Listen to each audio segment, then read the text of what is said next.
ውድ ቻናላችን ቤተሰቦች እንኳን ወደ ቻናላችን በደህና መጣችሁ። አሁንም ሊቨርፑልን በተመለከቱ ዘገባዎች ተመልሼ መጥቻለሁ። በሰዓት የምንመለከታቸው ቨርጂል ቫን ዳይክ የማይነካ ተጫዋች አይደለም እየተባለ ይገኛል። ፋብሪዞ ሮማኖም በኮዲ ጋክፖ ዙሪያ ያወጣው አፕዴት አለ። በትናንትናው ዕለትም የዓለም ዋንጫ ጨዋታዎችም ተደርጓል። እነዚህን በቆይታችን የምንመለከት ይሆናል። እናንተም እስከ መጨረሻ ደቂቃ ድረስ አብራችሁ ቆይታችሁ እንድትከታተሉት ያላችሁን ሀሳብ አስተያየትም ኮሜንት ሴክሽን ላይ በመጻፍ እንድታሳውቁኝ፣ ሰብስክራይብ፣ ላይክ፣ ሼር እያደረጋችሁም የቻናሉ ቤተሰብ እንድትሆኑ በአክብሮት እጋብዛለሁ። እንደዚሁም ዲስክሪፕሽን ላይ በምታገኟቸው ሊንኮችም ቴሌግራማችንን እንደዚሁም ደግሞ ኢንስታግራማችንን እንድትቀላቀሉም በአክብሮት እጠይቃለሁ።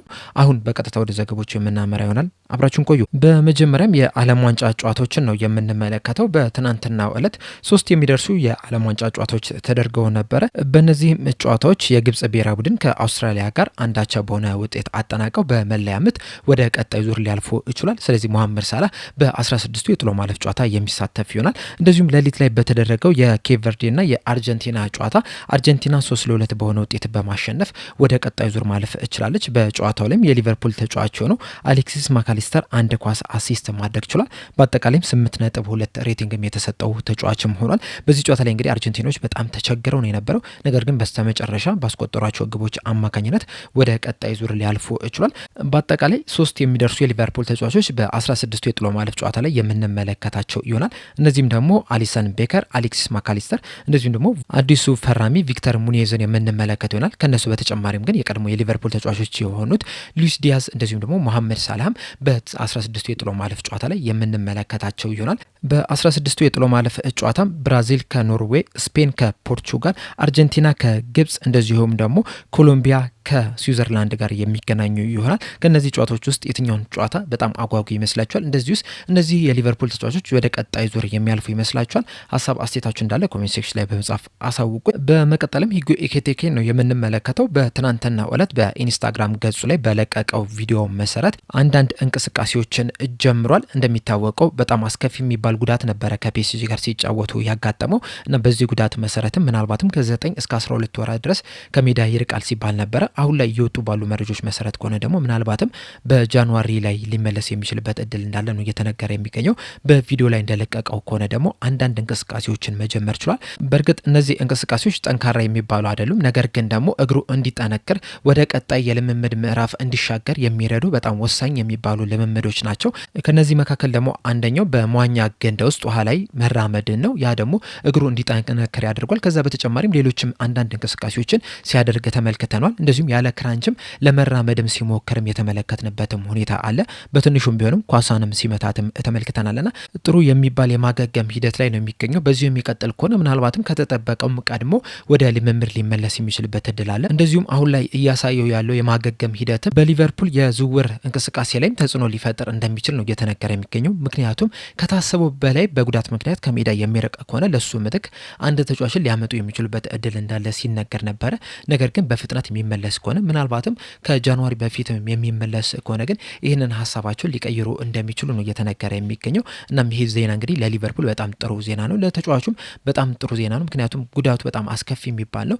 እንደሚታወቀው የፒኤስጂ ተጫዋች የሆነው ኪምቤምቤ በተመሳሳይ ጉዳት ከ2 ዓመት በላይ መጮት አልቻለምና በጣም አስከፊ ጉዳት ከመሆኑ የተነሳ በቶሎ እንደዚህ አይነት እንቅስቃሴዎችን መጀመሩ ለሱም ለክለቡም እንደዚሁም ደግሞ ለወዳጆቹም በጣም ጥሩ ዜና ነው። በመቀጠልም ፋብሪዞ ሮማኖ ይዞት የወጣውን መረጃ ነው የምንመለከተው። በዚህ መረጃ መሰረት ቶተናሞች አሁንም ድረስ ኮዲ ጋክፖ ላይ ፍላጎት አላቸው እያለን ይገኛል። ከዚህ ቀደምም እንግዲህ ቶተናሞች እዚህ ተጫዋች ላይ ፍላጎት እንዳላቸው ሲዘገብ ነበረ።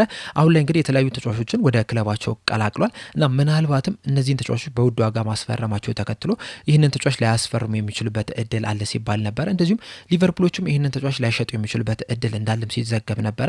በትናንትና ዕለትም ፋብሪዞ ሮማኖ ተመሳሳይ ነገርን ነው እየተናገረ የሚገኘው። ቶተናሞች አሁንም ድረስ እዚህ ተጫዋች ላይ ፍላጎት አላቸው። በቀሩትም የዝውውር መስኮት ጊዜያቶችም ይህንን ተጫዋች ለማስፈረም ለሊቨርፑል ጥያቄ ሊያቀርቡ የሚችሉበት እድል አለ። ስለዚህ የቶተናምን በዚህ ተጫዋች ላይ የሚያደርጉትን እንቅስቃሴ በቅርበት ልንመለከተው ይገባል የሚል መረጃን ይዞልን ወጥቷል። በተጨማሪም ግን ሊቨርፑሎች እስካሁኗ ሰዓት ድረስ ይህንን ተጫዋች ለመሸጥ በራቸውን ክፍት አላደረጉም። ተጫዋቹን በቃ መውጣት ትችላለህ ብለው አልነገሩትም። እንደዚሁም ለቶተናሞችም ይህንን ተጫዋች ለመሸጥ ዝግጁ ነን ኑና እንደራደር ብለውም አልነገሯቸውም እና በዚህ ሰዓት ላይ ሊቨርፑሎች ይህንን ተጫዋች የመሸጥ ምንም አይነት ፍላጎት የላቸውም።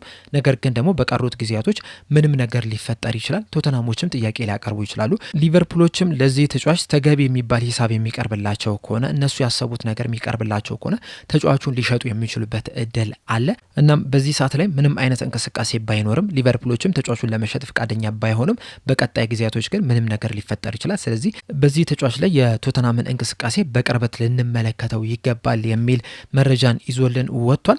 በመቀጠልም ቲምቶክ ይዞት የወጣውን ዘገባ ነው የምንመለከተው። በዘገባው መሰረትም ሊቨርፑሎች በዚህ ሰዓት ላይ ቨርጂል ቫንዳይክ የማይነካ ተጫዋች አድርገው አይደለም የሚያስቡት የሚል መረጃን ይዞልን ወጥቷል። እንደሚታወቀው ሊቨርፑሎች 2018 ላይ ነበረ ቨርጂል ቫንዳይክን ከሳውዛምፕተን በሰዓቱ ውድ በሆነ ሂሳብ በሪካርድ ሂሳብ ያስፈረሙት። ላለፉትም 9 ዓመታትም በሊቨርፑል ቤት ቆይተው ሁሉንም ዋንጫዎችን ማሳካት የቻለ ተጫዋችም ነው የነበረው። በተለይ 2024/25 የውድድር ዘመን ላይ በአምበልነትም የፕሪሚየር ሊግ ዋንጫም ሲያነሳ ተመልክተናል። እዛው በ2024/25 የውድድር ዘመን ወደ መጨረሻዎቹ አካባቢ በሊቨርፑል ቤት የሚያቆየውን የ2 ዓመት ኮንትራትን መፈረም ችሎ ነበረ። አንደኛው ዓመት ተጠናቋል። ከዚህ በኋላ በሊቨርፑል ቤት የሚያቆየው የ1 ዓመት ኮንትራት ብቻ ነው እየቀረው። እስካሁን ድረስም ኮንትራቱን ያራዘሙለታል የሚሉ መረጃዎችን እየተመለከትን አይደለም የምንገኘው እና በዚህ ሰዓት ላይ ባለው መረጃ መሰረት በሊቨርፑል ቤት የሚያቆየውን ኮንትራት ልክ እንዳጠናቀቀ ክለቡን ይለቃል ተብሎ ነው የሚጠበቀው። ነገር ግን በትናንትናው ምሽት ላይ ቲምቶክ ይዞት በወጣው መረጃ መሰረት ሊቨርፑሎች ቨርጂል ቫንዳይክ በዚህ ሰዓት ላይ የማይነካ ተጫዋች አድርገው አይደለም የሚያስቡት እያለን ነው የሚገኘው። ይህ ማለትም እንግዲህ በዚህ የክረምቱ የዝውውር መስኮት አንድ ክለብ ጠንከር ያለ ጥያቄ የሚያቀርብ ከሆነ ሊቨርፑሎች ይህንን ጥያቄ ሊያጠኑበት እንደሚችሉ ነው እየተነገረ የሚገኘው። በእርግጥ ሊቨርፑሎች ብቻ አይደሉም፣ ቨርጂል ቫንዳይክም ጠንከር ብሎ የሚመጣ ጥያቄ ካለ ጥያቄውን ለማዳመጥ ለማየትም ዝግጁ እንደሆነ ነው እየተናገረ የሚገኘው እና ምናልባትም በዚህ የክረምቱ የዝውውር መስኮት ቨርጂል ቫንዳይክም ክለቡን ሲለቅ ልንመለከት የምንችልበት እድል እንዳለ ነው እየተነገረ የሚገኘው። በዚህ ሰዓት ላይ እንግዲህ የተለያዩ ክለቦችም ይህንን ተጫዋች ለማስፈረም ፍላጎት አላቸው። በተለይ ደግሞ የቱርኪ ክለብ የሆነው ጋላታሳራይ እንደዚሁም ደግሞ ፌነርባቼም እዚህ ተጫዋች ላይ ከዚህ ቀደምም ፍላጎት እንዳላቸው ሲነገር ነበረ። የሳውዲ ፕሮ ሊግ ክለቦች እንደዚሁም ደግሞ የዩኤስ የሜጀር ሊግ ሶከር ክለቦችም ይህንን ተጫዋች ለማስፈረም ከፍተኛ ፍላጎት አላቸው።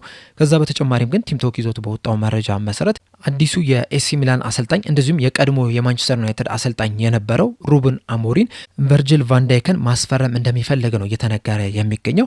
እንደዚሁም በተወካዮቹ አማካኝነትም በቨርጂል ቫንዳይክ ዙሪያ ስላሉት ነገሮች እንዳለ ማጣሪያ አድርጓል ነው ያለን የሚገኘው እና ይህንን ተጫዋች ወደ ኤሲ ሚላን ለመውሰድም ጥረቶችን ሊያደርግ የሚችልበት እድል እንዳለም ነው እየተዘገበ የሚገኘው እና ምናልባትም ቨርጂል ቫንዳይክ በዚህ የክረምቱ የዝውውር መስኮት ክለቡን ሲለቅ ልንመለከት የምንችልበት እድል እንዳለም ተዘግቧል። ቲምቶኮች ይህንን ይበሉ እንጂ እኔ በግሌ ግን ይህ ነገር ይፈጠራል የሚል እምነት የለኝም።